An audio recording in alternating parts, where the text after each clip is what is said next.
Ladies and gentlemen, please welcome to the stage the one and only Tony Cottee!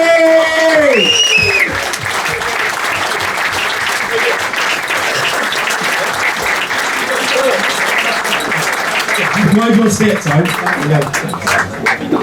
Evening, everyone. How are we doing? Give me a kick this microphone to your time before we get on. How are you, mate? I'm all good, thanks. Good. Yeah, been in London today. Had a lunch with Paul Young. Remember Paul Young? Yeah. Wherever I lay my hat. Not me personally. I was actually at the lunch where he was singing. Is that all right? Is that all good? Was it a nice lunch? What did you have? What did I have? Beef. Can't go wrong. A few prawns and a bit of beef, yeah. And then a Burger King at Fenchurch Street on the way. What, the famous Burger King? Famous Burger King. But Tony, look, we've done some great nights here. This is the last one we're going to do here this year, and we've saved the proper West Ham legend. And not only that, keep it all that shit. No, everyone, isn't it? Everyone who's sat here, you've said Cole, exactly, yeah. Savio, Vestade, a lot of them. No, honestly, like to have someone like you here, you know, when you look at the goal scoring record for West Ham, you know, you're fifth on the all-time list. There's only 4 players in front of you, and 2 of them are tied. So really, you're fourth. We'll go fourth for that. And, you know, we've just been watching some of your goals up there, and I said to you at the back, what a player you was. Very, very, I wouldn't say underrated, because I think the fans love you. I wish the club treated you a lot better. But yeah, it's great to have you here tonight, mate.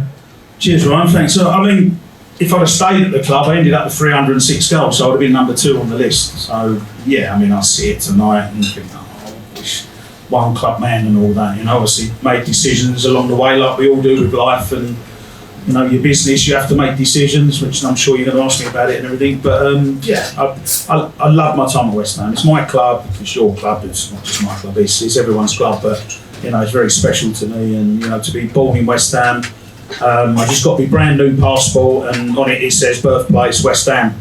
And you can't get that anymore. You pay all the money in the world, you cannot get that on your passport. And mine comes up naturally because that's where I was born, and you know, brought up as a West Ham fan. So to play for my local club was a great honour for me. Yeah, you lived all of our dreams, mate. But let's go back before you signed for the club. Let's talk about little Tony Cottee. You know, growing up supporting. Still little, but before anyone said that, still little. As a kid, like, do you remember? What's your first memories of going to Upton Park, and who were your heroes? Who did you look up to? Well, as I say, born into a massive West Ham family, mum, dad, aunts, uncles, nans, grand, everyone was West Ham. No one was anything else.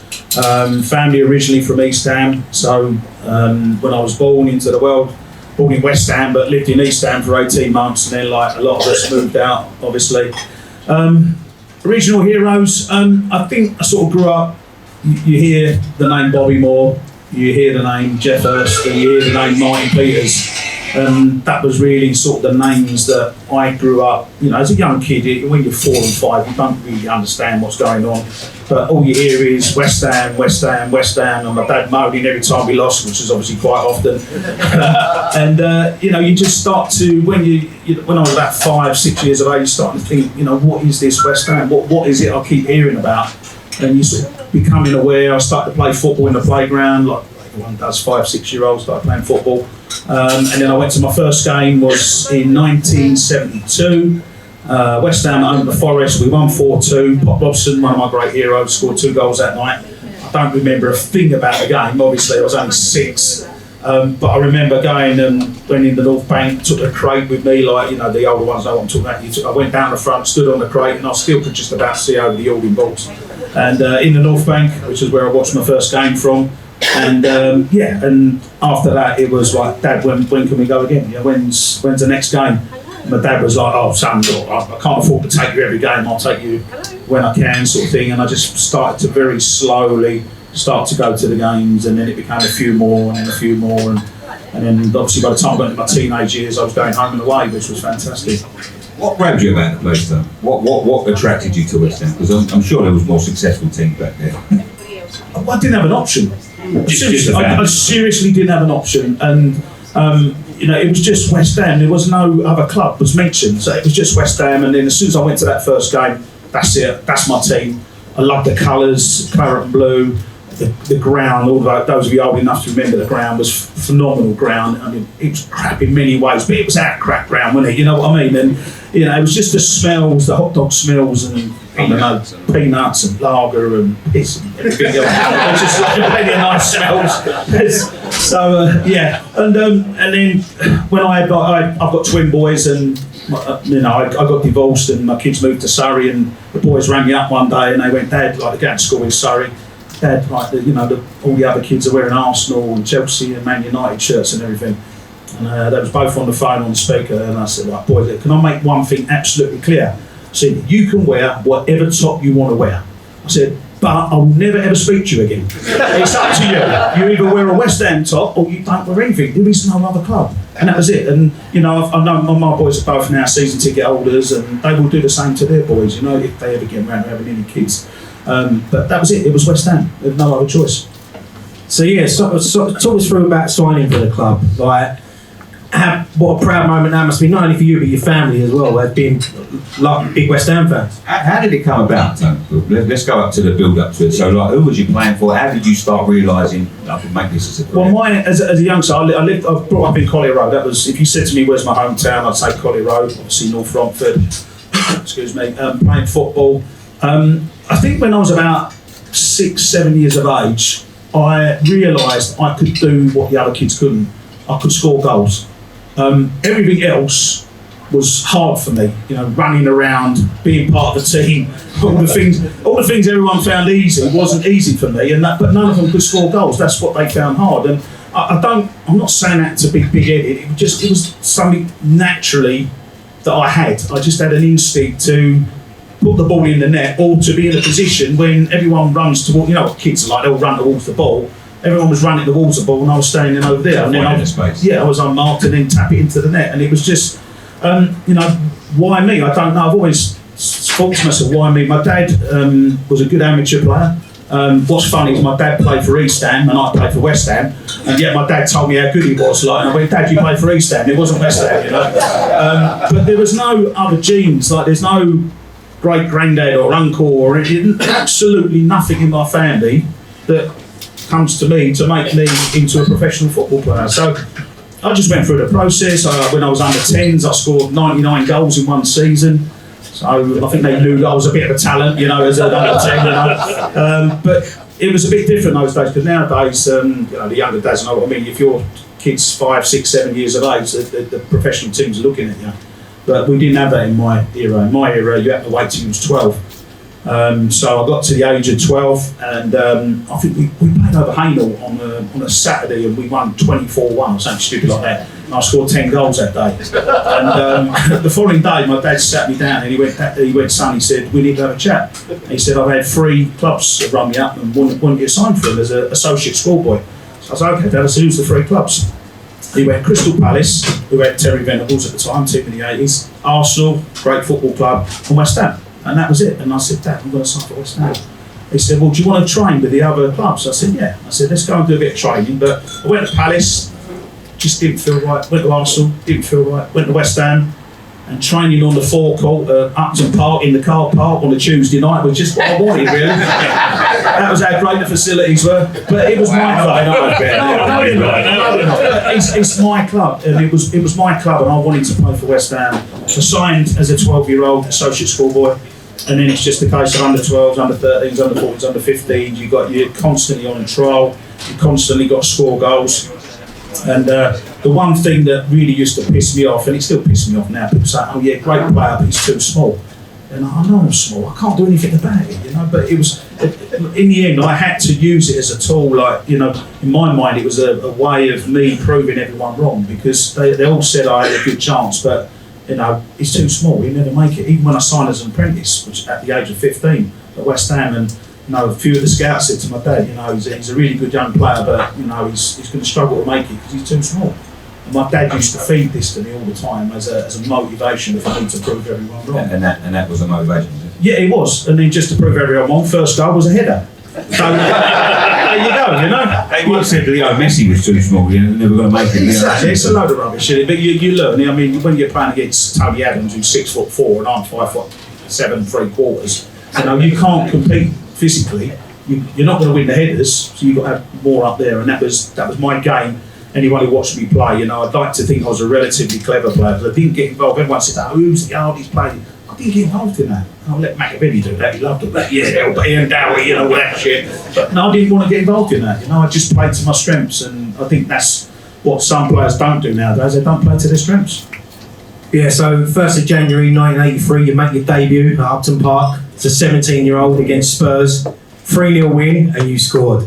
I mean, you don't get better than that on your debut, do you? Well, I always say, if you'd have said to me before the game, if you'd said to me, like, write down on a bit of paper what you want to happen, then I would have written down what happened. I would have said, right, I want to score the first goal.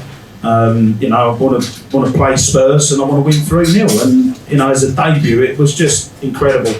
And, you know, I'm forever grateful to John Lyall, because without John Lyall, you know, I wouldn't be sitting here tonight, quite simply. And, you know, it's interesting, really, because when you look back at the decision that John had to make, because Paul Goddard, who was a fabulous player, top player, and he was injured.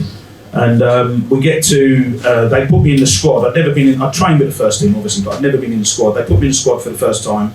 And Paul Goddard's injured. They have to pick always two up front. Sandy Clark was the other player.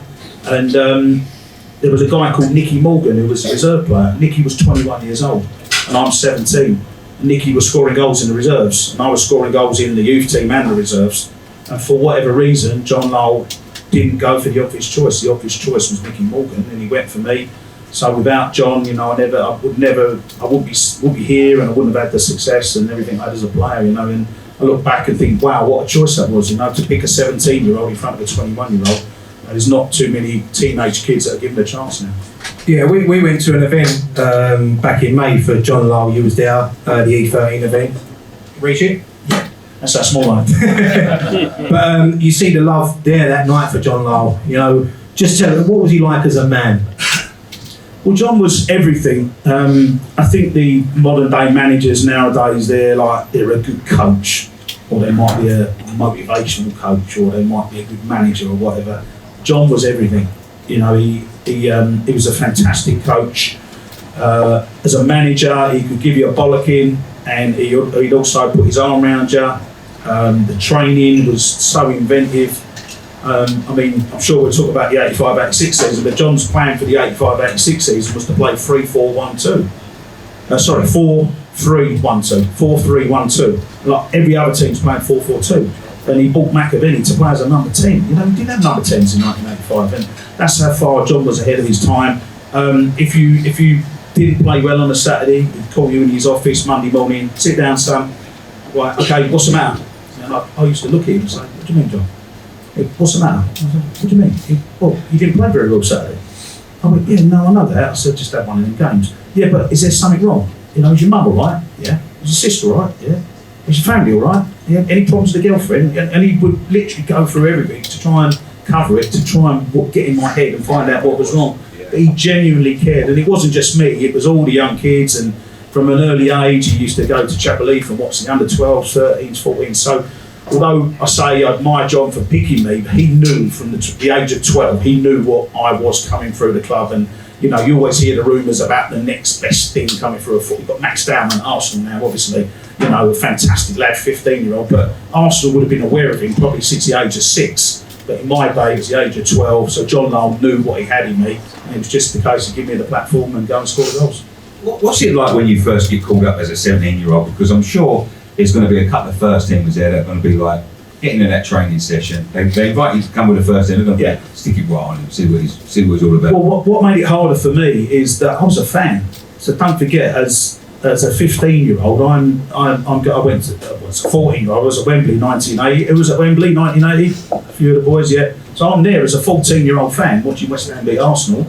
Following year, we played Liverpool in the League Cup final. That was in 1981. I think it was March 1981. So I've gone to Wembley, and then I've gone to Villa Park for the replay as a fan, and then in May I've signed for West Ham. So then you get to June, it's 3 months after I'm standing at Villa Park watching the League Cup final replay. 3 months later, I'm in pre-season, and look, Billy Bonds and Trevor Brooking and David Cross, and it was like, oh my God. That's mad, isn't it? It was. That is crazy. It was surreal, but you know, I had to change my philosophy, my mindset. I had to go from being a fan to being a player. You know, I can't be a fan anymore. I can't not pass to him because he's Billy Bonds, or I can't be. You know, you got to become a player. You got to learn the game, which I had to learn very quickly. But you had to forget the fact that you're a fan and you're playing with all your heroes and that, and then all of a sudden all the heroes that I've been watching I'm playing with. You know, so it was probably a good thing in a way. It all happened so quickly. I didn't really have time to take it all in, and you know, and it's only when you finish your career you look back and think about what you've done and what you've achieved and the goals, and you don't have time as a player. It sounds really weird, but it's with football, you're in a bubble and it's always next game, and you never have the chance to sit down and look back at what happened. Well, they probably do nowadays because they've got everything on the telly and everything. Nowadays we didn't have DVDs or nothing like that. You just get on with the next game sort of thing. If you was crap, don't worry about it, next game. If you scored a hat-trick, don't worry about it, next game, and that was it. I mean, we weren't going to mention the 85-86 season, but as you brought it up, Tone, I think we better talk about it. But, I mean, for West Ham fans, I mean, at that time I was only 2 when that season. So, but as you grow up, you learn about great West Ham teams. And that was, what a great team that was and what a great season. And to finish 3rd, I think that's still our highest ever league position in the top division. And to finish just behind, what was it, 4 points behind Liverpool? And, you know, we lost to Everton on the final day. I mean, talk us through, I mean, I know you can't talk us through the whole season, but talk us through some of the memories that season. What a crazy season it was. Well, I think to get to 86, you've got to, or 85, 86, you've got to start really at 1980, because I think 5 of the 86 team played in the cup final. Obviously then played in the 81 League Cup final. And then my first full season, people forget the 83, 84 season, I was only 18 at the time. And we was going into the new year, we was in the top 4. We had some fantastic players in our team, but then Alan Devonshire got injured against Wigan, and Steve Whitten and Albie Martin had a car crash that took out another 2 of our players, and we just didn't have the squad. So what should have been a memorable 83, 84, it could have been as good as 85, 86. We just fizzled out, finished about 8th or 9th, whatever it was. Following season, typical West Ham, we need to get relegated. So I'm then looking at the start of the 85, 86 season. What's in store? You've got no idea, but you know it's like West Ham. All about this season. I mean, I know we'll talk about it later, but you just never know. That's part of. I'd like to say part of the joy. It's not a joy, but it's part of being a West Ham fan. You've got no idea. You turn up thinking we're going to win and we lose. You think we're going to lose and we win, and it's just being a West Ham fan. So going into the 85-86 season, obviously we had Alan Dev come back. Dev was our best player by a million miles, which was a great bonus. We signed McAvennie, we signed Warby, and after what you would call a shaky start, because we only won 1 of the first 7 games, and you look back and think if we'd have won 2 of our first 7 games, we'd have won the league. And it was a slow start. I was slow starting to get my goals. I scored on the 7th game, then scored 6 games on the trot. The goals started coming in. Me and Frank were buzzing together. We had an unbeaten run, 18 league games unbeaten. You wouldn't mind some of that nowadays. We did 18 games unbeaten, league games. Mine too. Well, exactly. So we've got, I think there's still 17 club records from that season that still exist from 85, 86. So, you know, you look back and you think, you know, I mean, we was fortunate from the point of view, we didn't have the injuries, we didn't have the suspensions, we pretty much had the same 9 players, the left back and the centre midfield positions swapped a little bit, the rest of the other 9 players all played sort of 40-odd league games, so it was very much a settled team. I liken it to the Leicester season, you know, when Leicester won the league, was it 9 years ago? The only difference is Leicester won the league, but the reason Leicester won the league is everyone fell to the wayside, and the team that should have won it, thank fuck, they did, which was Tottenham. You know, they were shit, and Leicester just carried on winning. But in our year, Everton were a really top side, Liverpool were a really top side, and they kept on winning. Liverpool won their last 10 league games. You know, you try catching the team that, you know, we had games in hand as well. And it was just in the end, it was just a little bit too much. But in typical West Ham fashion, we always talk about the highest points tally to go down with. We've also got the highest points tally for a 3rd place team not to win the league.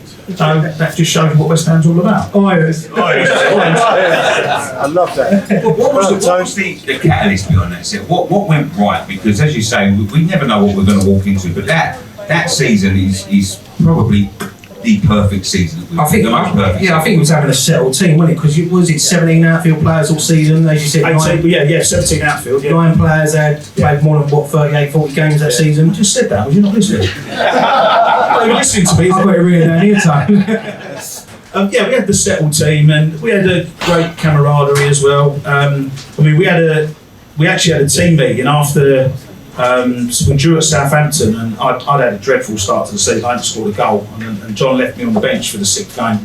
And I was sitting there watching Greg Campbell play in front of me, and I thought, you know what, that is just, you cannot allow that to happen. You know, Greg was a great lad, but he wasn't as good as me. He shouldn't have been playing in front of me. But I hadn't started well. Then I scored at Sheffield Wednesday, and then what happened was the defenders asked for a team meeting. And they went to see John Lyall, and they said, John, we need to have a team meeting. And John went, well, go and have a meeting, lads. He said, I'm not coming, nor's the coaching staff. If you want to have a meeting, shut the dressing room door, get on with it. So anyway, we go into the dressing room, sit down, and there's like 18, maybe 20 of us at most. And the gist of the meeting was that Alvin, Gailey and Ray Stewart weren't happy with me from the defensive point of view. Not attacking, defensive. And that was right, by the way. And what they were saying was that when we lost the ball, McAvennie was running his socks off. That was just how Frank played. He was working hard, closing fullbacks down. And I'm standing in the middle of the pitch, not doing anything. And they made the point, they said that I needed to contribute and at least fan out towards, in between the fullback and centre half, stop them playing out, let's try and win the ball. You know, like talk about high press now. Yeah. That's what John Lyall and the team were trying to do.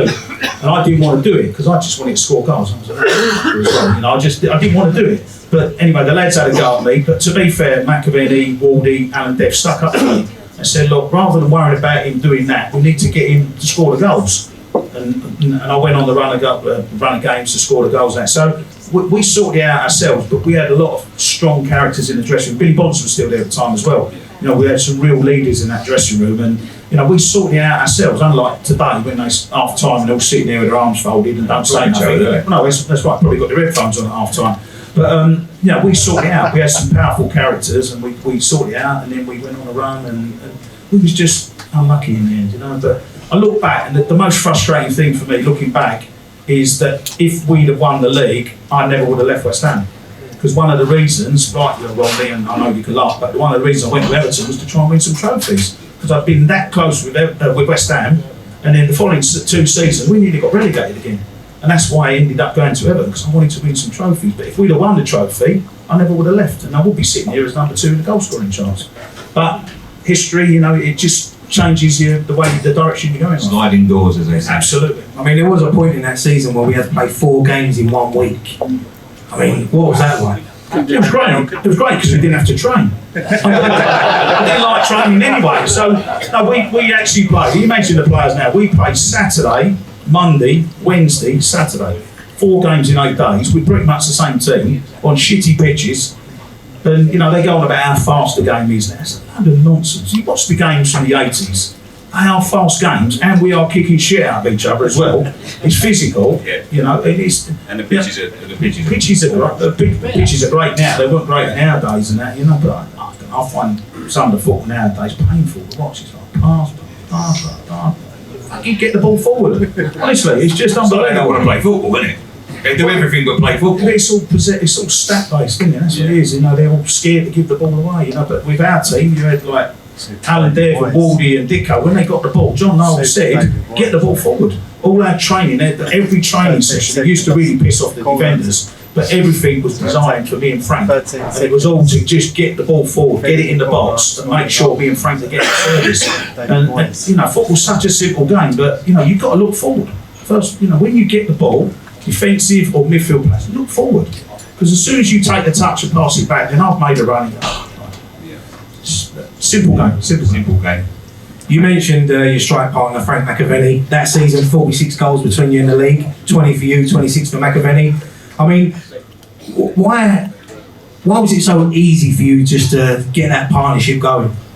Well, it wasn't at the start, as I said. It wasn't a partnership at the start because Frank was flying. We lost to Birmingham first game. Second game we beat QPR 3-1. Frank scored 2 goals, and then Frank was that was it. He didn't look back. As I said, for me, 6 games, no goal, and then I scored in the 7th game. So once I had scored and got going, and then we then had the training, everything designed for me and Frank. So you know, we worked it. We did work it, but I think that season, now Frank was an unknown. You know, he come down from Scotland, and you know, we certainly didn't know who he was when he came down. And like Frank, when Frank's like, we couldn't understand a word he was saying. And he actually thought we didn't like him, but we just couldn't understand the word he was saying. The word we didn't like him. So we had to slow his speech down and say, Frank, just slow it down a bit, we can understand you. But no, we had a wonderful partnership, and we only played together just over 2 years, and we scored 107 goals in just over 2 years. Just me and Frank, that is. That's not the rest of the team. So it's a phenomenal partnership, and unfortunately, Celtic came in for Frank, and a bit like if I was playing for Celtic and West Ham come in, of course I'm going to go to West Ham, it's my club. Frank had it the opposite way. Celtic's his club, and I understand why he went and that. But just great memories. But we was as characters, chalk and cheese. So different, completely different characters. No nights out.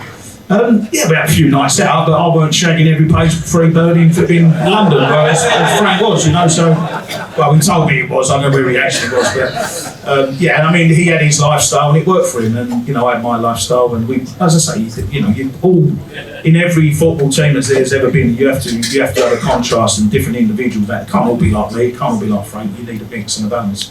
Is it true that you used to have bets with each other on the pitch? Who's going to score the most that day? Only once, right? It's not bets. It was a bet, and yeah, I mean it was Frank's fault because he came in with. Don't worry, the FA can't sue you now. It's been too long.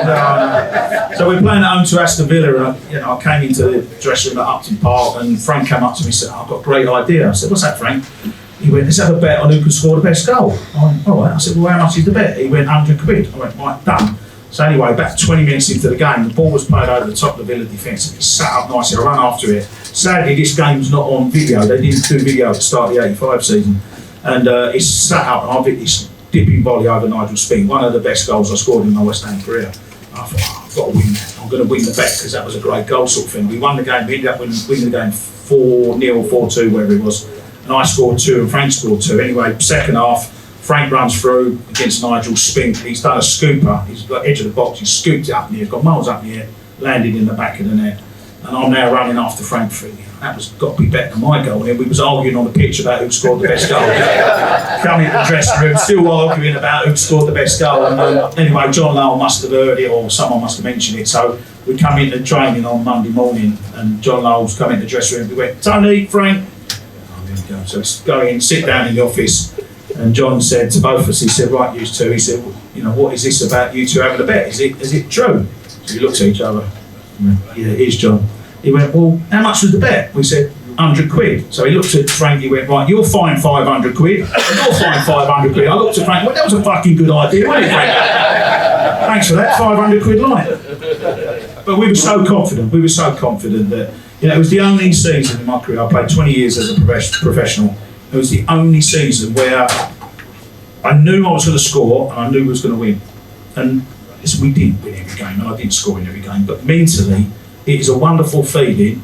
As a fan, any of the fans that went to that season, you know what I'm saying, because you turned up thinking we're going to win, or you went to Anfield or Old Trafford, we're going to win, because we was that good a team. We was full of confidence, and it didn't matter if we went a goal down, we'd score 2, and that was how it felt, And so to have that mental feeling to score goals and win as a team was incredible. And sadly, it was only that season. It was the only season I ever felt like that. Do you miss actually watching football now and seeing 2 up top?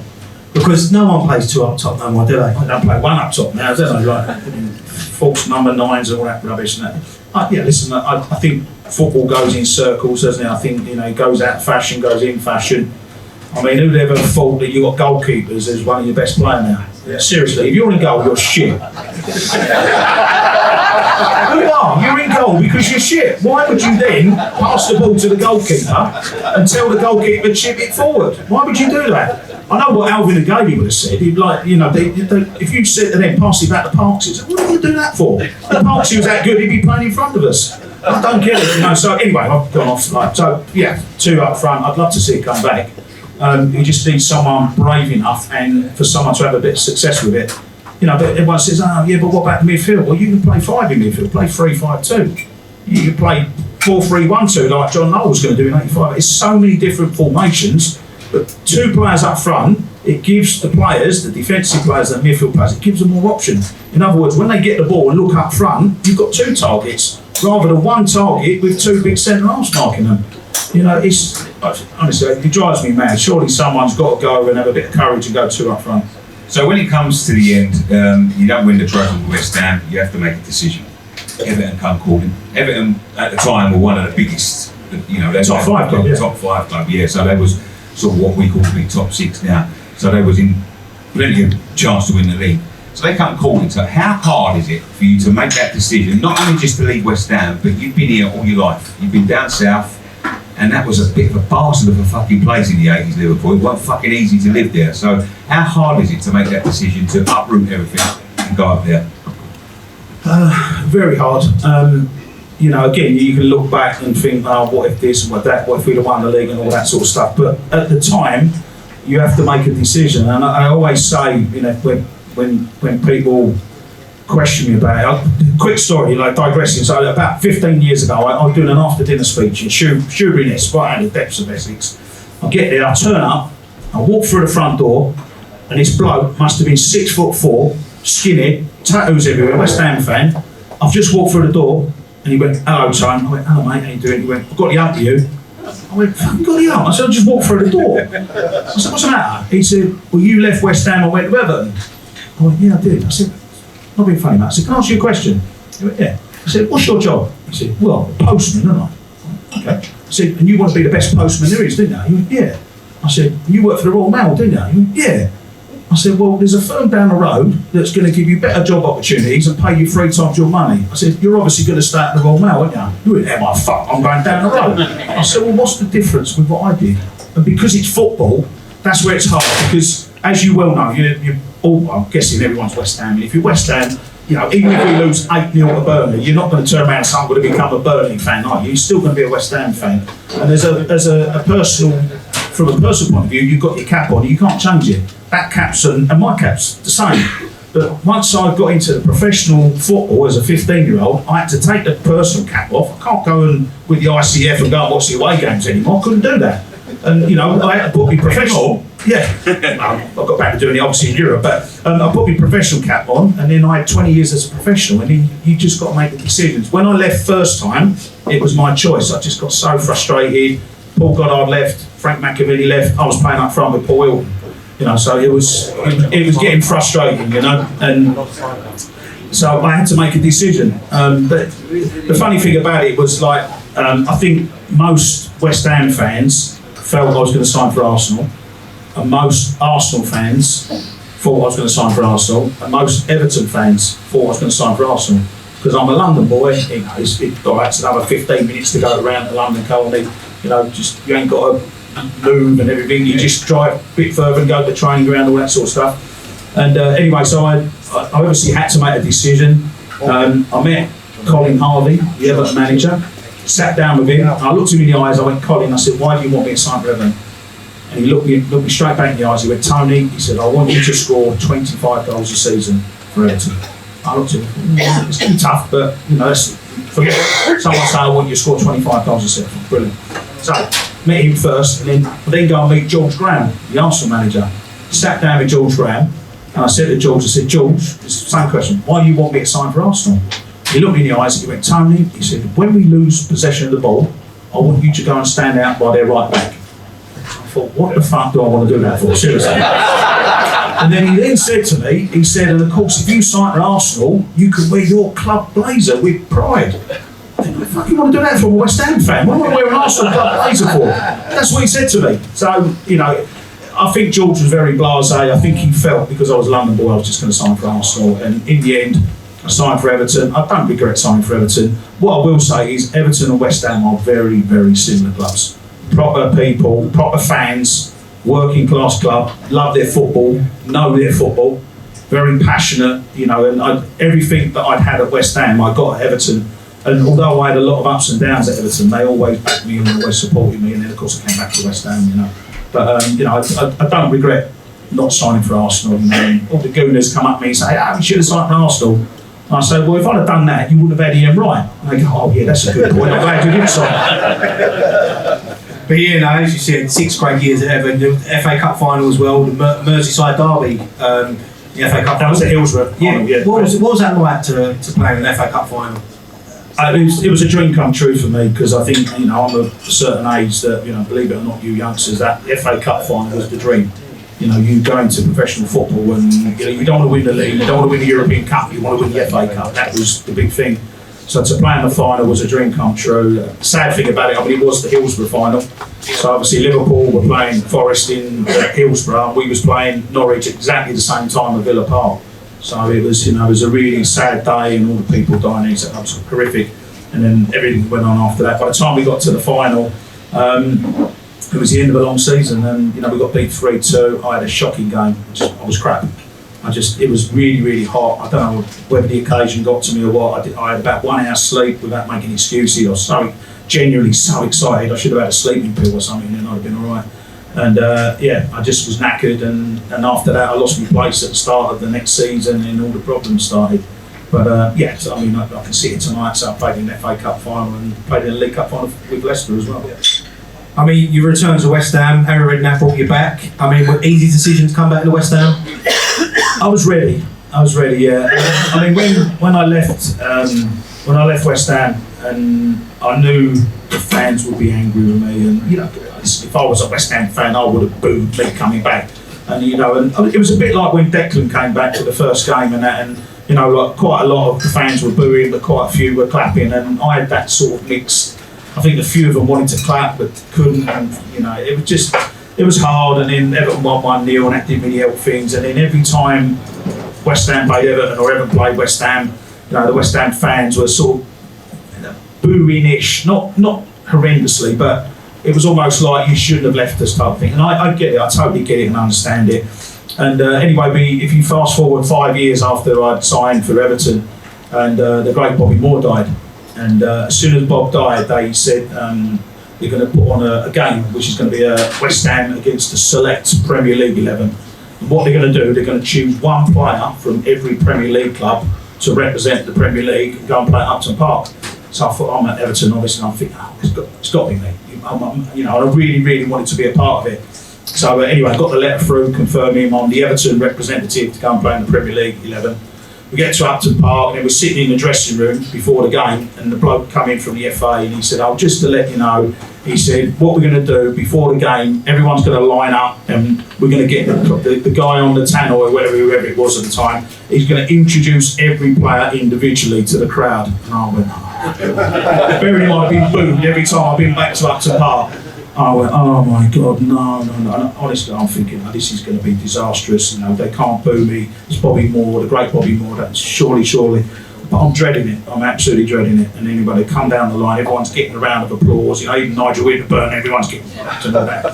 And then he went, I'm playing number 9 for the Premier League 11 today. It's Tony Cottee. And I stepped forward, and the whole ground gave me a standing ovation.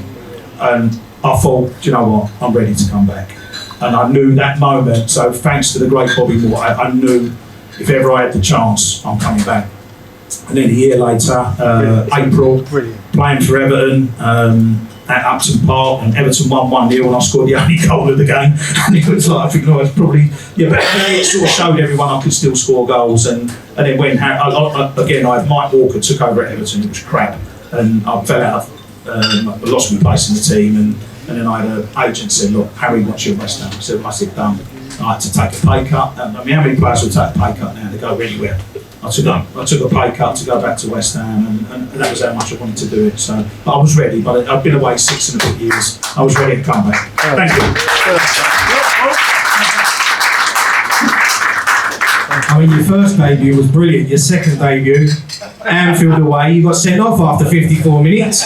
Moving on. I got fouled, and I think just the sort of the adrenaline and the buzz of the, you're desperate to try and prove to people that I was worthy of being back at the club. I wanted to do well and score goals for West Ham, and of course it didn't help the fact that I'd been playing for Everton up until a week previous, and you're playing at Anfield.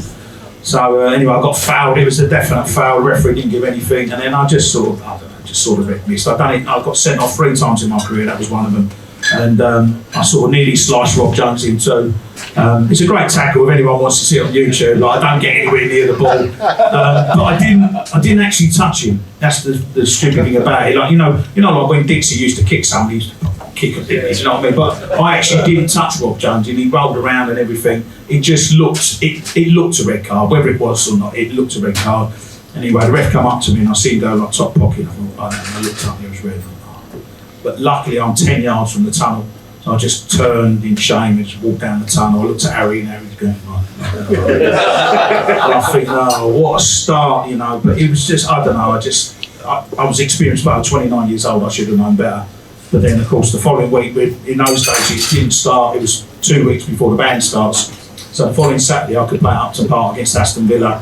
And we won 1-0, and I scored the only goal of the game. And I thought, at least I proved to the fans, you know, I'm going to score a few goals when I'm back. What's it like when you, I mean, because you've transitioned now from when you was in West Ham to the First Division, now the Premier League's come along. So when you're playing there at first, it's probably very English based and Scottish, you know, and you come back and you've got like Slaven's there, and I don't think he was there yet, but he arrived after me, and Mark Reaper. And you know, is it a very different changing room you're walking back into when that foreign influence comes in? Well, we still had a lot of guys there that, I mean, Alvin and Popsy were still there. Yeah. And then you had like Dowie, you had Dixie, Martin Allen, Don Hutch, Michael Hughes, Kenny Brown. Yeah, so there was a real sort of nucleus of British players, which made it an easy dressing room to come into.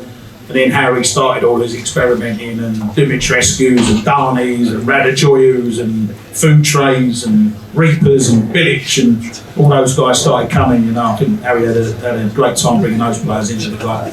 But the thing is, it didn't really change the dressing room because it was still a British dressing room, and we still had a few drinks and a Christmas party and all that sort of thing. Although it was becoming more and more professional, and unfortunately Arsene Wenger came in at Arsenal, and that was the end of everything, wasn't it? No more Christmas parties, and we all had to be professional, not allowed to drink anymore, and all that sort of stuff. So I think, you know, Arsene obviously changed football, but it was an easy dressing room to come back to, and Chaba Leaf was still Chaba Leaf, Shirley was still cooking the food, and it was pretty much the same. Yeah, I'd been away 6 and a bit years, and not a lot of change really. What changed when the Premier League? This is an interesting one, because transitioning from First Division into Premier League, did you see the quality of the league go up, or did you think it went? Not to start with. No, not to start with. I think it was just a name change, really, wasn't it? And you had a few dancers on the pitch before the game. I think that was it. And a bit of music and Sky, and you know, it was the perception, wasn't it? But obviously, what did change was the money started coming in, and you know, the money started to go up. Players started to get a little bit more money. And then stupid me took the pay cut to go to West Ham, so everyone's wages are going up and mine are going down. And then when I sort of left West Ham, I sort of went to Malaysia for a payday, and then I came back, and then I couldn't believe what Leicester were offering compared to what I'd been getting at West Ham. Yeah. So it was a very sort of rapid rise in terms of the wages, but nothing compared to what's gone on in the. I mean, my last Premier League game was in 2000. And the last 25 years, I mean, the rate that the wages have gone is. What does that do to players when the money starts coming in and everyone's all talking about what they're getting? Does it start to breed jealousy? Does it start to? I think when I played, there was a little bit of jealousy, and players seemed to know a little bit more. I think, and you knew who was a top player, you knew roughly what they was getting. But I think now, I don't think the players will be bothered now, because they're all. I think the average Premier League wage is £80,000 a week. So yeah, £80,000 a week. You'd be a proper shit fullback who sits on the bench, never gets on. £80,000 a week. You get £10,000 win bonus or whatever it is. You're getting like nearly £100,000 a week. You don't even play. You know, I mean, nowadays, our bonuses, you know, they weren't a lot. It was £200-300 but you know, when we had mortgages and we've got kids, and you had to provide for them, and you wanted to win to get your bonus. Yeah. You know, but now bonus, like. You play for England, you give it a charity. You don't, when we used to play, you to get the money, and it went towards your mortgage. You know, just everything's obviously changed a lot. Yeah. I mean, as you said, you went to Malaysia, had a spell there. You come back to play with Leicester under Martin O'Neill. I know you really enjoyed your time under Martin. You won the League Cup. That was your only major trophy, wasn't it, in England? Yeah, thanks for reminding me of that. Yes.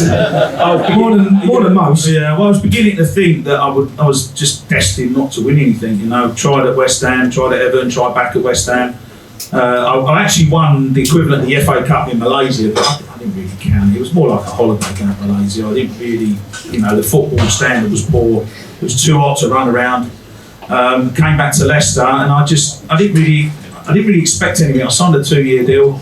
I couldn't get in the team the first year, and then started the second year. There was a few injuries. I played the first game, played up front with Heskey, who was a fantastic player.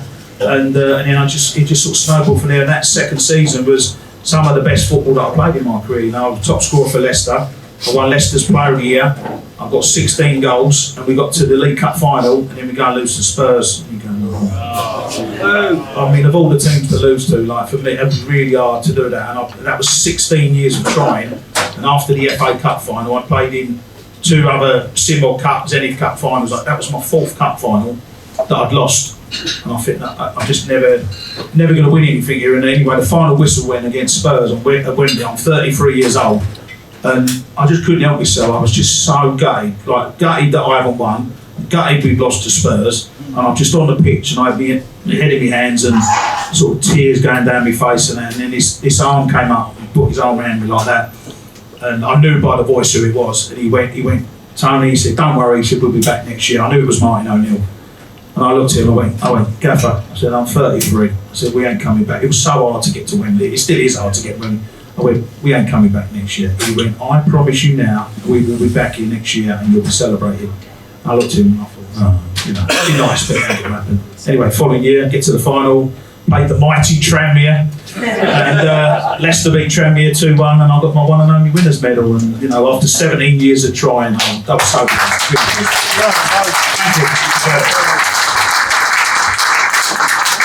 Ending your career, you went to Norwich as a player coach, and then Barnet as player manager, and then we'll skip over this. You finished at Millwall, 2 appearances, no goal. The only club you didn't score for, was that on purpose? Yeah, it was on purpose. Yeah. It was, what makes you go to Millwall? Money. No, money. Seriously, money. And the other thing as well. I mean, you just mentioned the club. So I started. This is 2000-2001 season. So I start in the Premier League for Leicester. I go to Norwich in what is the equivalent of the Championship. I then go to Barnet as player manager in League 2. And the only division I'm not played in is League 1. So me being the stato that I am, I'm thinking, very good, if I get a League 1 club coming for me, I can play for 4 different clubs in 4 different divisions in one season. 4 different clubs, 4 different divisions in one season. That's what I'm thinking. You wanted to be a pub quiz question. Yeah, I am, actually, yeah. And then the problem was, the only club that came in for League 1 was Millwall.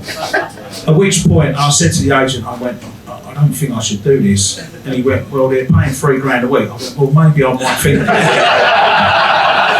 And anyway, I signed for it, but everything about it felt so wrong. As a West Ham fan, like, you know, just going over the bridge, driving around to their training ground, like, you know, every time I go south of the river, you get like a funny feeling, don't you? And I'm doing that every day. I think actually the Rotherhithe Tunnel, you go through the Rotherhithe Tunnel to get there, and I don't know, just something about it. But you know what? Forget the fans. As a club, there's some really good people there. Mark McGee was the manager. Tim Cahill was there, good player. Sean Dyche was there. You know, we had a good team, and they won League 1. But I only made 2 substitute appearances for Millwall. I played 15 minutes and 4 minutes. But what was funny, obviously, you're sitting on the bench, you've got your Millwall tracksuit on, and Mark McGee stood up, so Tony, go and get warmed up. I'd run down towards the Millwall fans, and they'd all go, get warmed up, you West Ham wanker! And I thought it was funny, like they're still, I'm playing for Millwall, and they're still calling me a West Ham wanker, and I actually thought that was really funny. And then they won the league, and then Mark McGee, he said we're going to have an open-top bus ride to celebrate winning the league. I went, okay, that's good, Mark. He said, are you coming? I went, no. He said, well, why are you not coming? I said, I am not going on an open-top bus ride with Millwall. I am sorry, I am not doing that, and that was it. And then I bailed out, and that was my last club, end of my playing career. And yeah, listen, I look back, I should never have done it, you know, and I hate it when you bring it up, cringe. Why did you do that? We forgive you. Why did you do that? But I can't change it. You know, I can't change the fact I went to Everton, and I can't change the fact you know, I played for Millwall. I'd love to, but it's there. As you say, it's just a career, mate, at the end of the day. It was just a career, yeah. And the moment I retired, I said, right, that's it, I'm retiring. I'm going to retire on my 36th birthday. So my last game at Millwall was in May 2001, and then on July 11th, 2001, I was 36 years old. I got in touch with West Ham. I said, I want to call a press conference. I want to retire. I want to announce it. So I want people to come along that care about me, want to write a nice few words. And so my retirement was at Upton Park, and the chairman gave me a nice silver salver to celebrate my 336 games, 146 goals. And my retirement was at West Ham. It wasn't at Millwall. My retirement was at West Ham. Yeah, I mean, what a career. 742 appearances, 309 goals in all competitions. That's unbelievable, Tone. That is a proper goal scorer. But if I said to you 997, what would that mean to you? 997? Yeah. I think that is my number playing for England.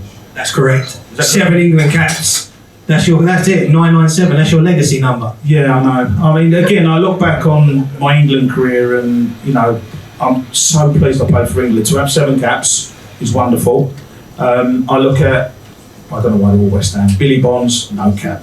Mark Noble, no cap. Julian Dix, no cap. Which is ridiculous. Steve Bruce, no cap. You know, and there's so many good players that didn't get a cap for England. So to win 7 England caps for me, I'm immensely proud of. But I had Lineker and Beardsley in front of me, and as a partnership, that was a wonderful partnership. I was 86 to 89 in between the 2 World Cups, and it was just hard for me to get playing time and to get in front of those 2. But you know, my legacy numbers there and the caps are there. Do you know what the FA did though? They're so tight. So at the end of one of the seasons, we had a tournament. It was called the Rouse Cup, and I played in 2 games. I played against Scotland and I played against Chile. And what they did was they gave me a cap with 2 names on it. Right, so although I played 7 times for England, I've only got 6 caps because I've got 2 names on my cap. How tight's that? Let's get on to it. Get Tony to 7 cap. That is joking. No, after that, you went into the media, 20 years at Sky Sports. Yep. Obviously, you know, the other year you got sacked from Sky Sports. Like text, yeah, that was good. Yeah, I mean, that was mad, wasn't it? It was sad to see because when you watch Gillette Soccer Saturday now, like I think a lot of us do, you look at the pundits on there now, It's different. the people that they got rid of should never have done it. No, I don't know anyone that watches it now. It used to be something that everyone tuned into. I used to love it. Yeah, well listen, first and foremost, I had 20 wonderful years. You know, I announced my retirement at West Ham. I didn't know what I was going to do. My ambition was to manage and then go and manage West Ham. That's what, in my mind, that's what I'm going to do. Obviously, I had a little go at Barnet, didn't quite work out. So by the time I retire, there ain't too many options on the table. Well, probably no options on the table to be a manager anywhere. So I thought I've got to do something. So I went to work for Sky 2001, and I was there till 2021.